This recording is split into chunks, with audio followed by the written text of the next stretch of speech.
Disregarding the word from the preacher will lead us to danger.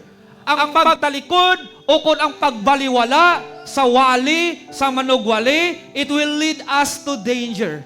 Tandaan naton, pilata diri nagawali about goodness, kapilata diri magwali about sa kabuhi nga intsakto, about sa kabuhi sa mga young people nga hindi magsulod sa mga bisyo, hindi magsulod sa mga kalibutanon, but still ginasunod nila gyapon ang hangin sa kalibutan. And what is the result? Ang kabuhi nila hindi na mapuslan sa buluhaton sang Dios.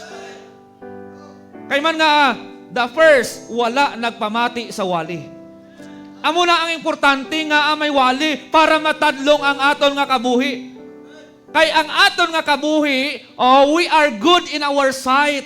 There is a way that seemeth right unto a man, siling sang Bible.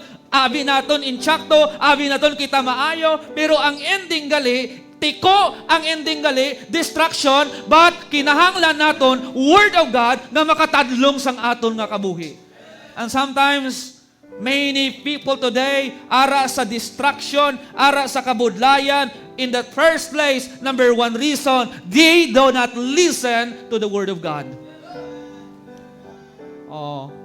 Now sa aton nga kabuhi, as a Christian, the reason nga damo mga storm nga nag-aabot sa aton nga kabuhi, hindi literal nga storm, hindi nga bagyo.